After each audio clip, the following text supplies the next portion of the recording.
ফারিয়া আপু, আমি শিওর আপনারও এরকম কিছু একটা হয়েছিল। আপনি যখন জন্মেছিলেন আপনার বাবাও হয়তো বলেছিল আমার ছেলে সরি হয় নাই। অডিশনে খুব সেভাবে তেমন কিছু তুলে ধরা হয়নি, কারণ মূল আকর্ষণ তো আমরা এখানে দেখাবো। এবার প্রথম প্রতিযোগীকে ডেকে নেবার পালা, তাকে ডাকবো, কিন্তু তার আগে তার অডিশন কেমন ছিল সেটাই দেখে নেব। সৈয়দ রিদওয়ান হোসেন বিপ্র আমাদের আজকের প্রথম পারফর্মার, তার অডিশনটাই আগে দেখে নিই। আমার নাম সৈয়দ রিদওয়ান হোসেন বিপ্র। আমি এখন বেকার, তো এই 5 লাখ টাকা আমার খুব দরকার। ক্রেডিট কার্ডের বিল অনেক বেড়ে যাচ্ছে। ওকে, এবার পারফরমেন্স করো। আমার জীবনে প্রথম আমি A+-এর চেহারা দেখেছি শুধুমাত্র ব্লাড টেস্টে। আমার এই ব দিয়ে বি দিয়ে নাম রাখার জন্য আমার বাবা 3 জনের একটি কমিটি গঠন করলো। এই কমিটিতে ছিল 3 জন। এই 3 জনকেও আপনি বি দিয়ে ডাকতে পারবেন, বিটলা, বেয়াদব, বাটপার। কমিটির 3 জন মেম্বার আমার 3 মামা, এবং তাদেরকে দেখে আমি এখন জানি কেন শালা একটা গালি। এত ওয়েটিং আমার রাখতে পারবো না, এত ভারী মানুষ ওয়েটিং এ রেখে।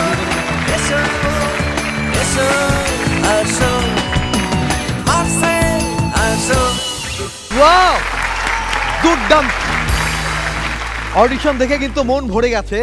প্রথম পারফর্মার আসছে এই মঞ্চে, মোহাম্মদপুর ঢাকা থেকে Syed Ridwan Hossain বিপ্র।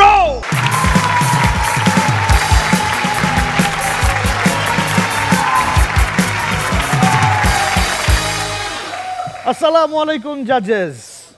Hello rubber band. আহা, হেলতে বলেছিলাম, বাজাইতে না। তো জাজেস, আপনারা অলরেডি শুনেছেন আমার নাম বিপ্র।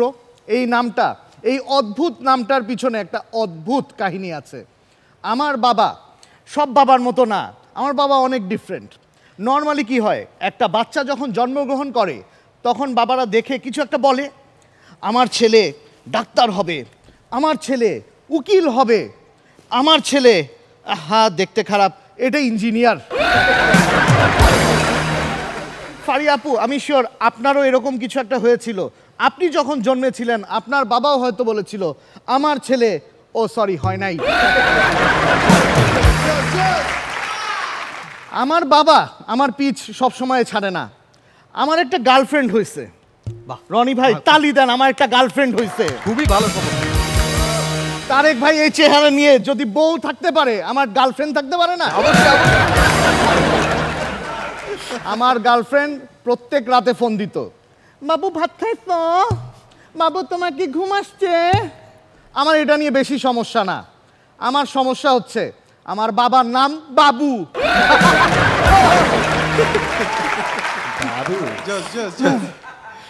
আমি কি আর বলবো, আমি আর আমার বাবা সোফায় পাশাপাশি বসেছিলাম একদিন আমিন ভাই, এমন সময় আমার গার্লফ্রেন্ড মেসেজ পাঠাইছে, আমার বাবুটা কি করে।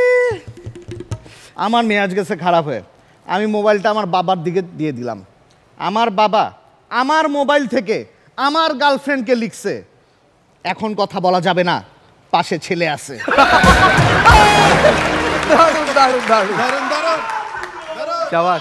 আপনি বলেন, এই যে এইরকম সিচুয়েশনে মাথা ঠিক থাকে? না না না, আমার মাথা গেছে গরম হয়ে, আমি বাথরুমে গেছি মাথায় পানি দিতে।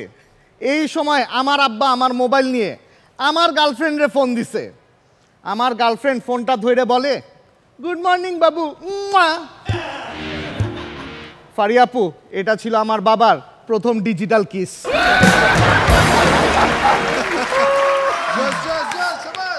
আমি বাথরুম থেকে বের হয়েছি, আমার আব্বার টোনই চেঞ্জ। সে এখন বলতেছে, আপনার ডায়ালকৃত বাবু এই মুহূর্তে ব্যস্ত আছে, অনুগ্রহ করে একটু পরে ফোন দিন, ধন্যবাদ। আর শুনেন, ওই বাবুরে বললেন না আপনি এই বাবুরে কি দিচ্ছেন। Thank you.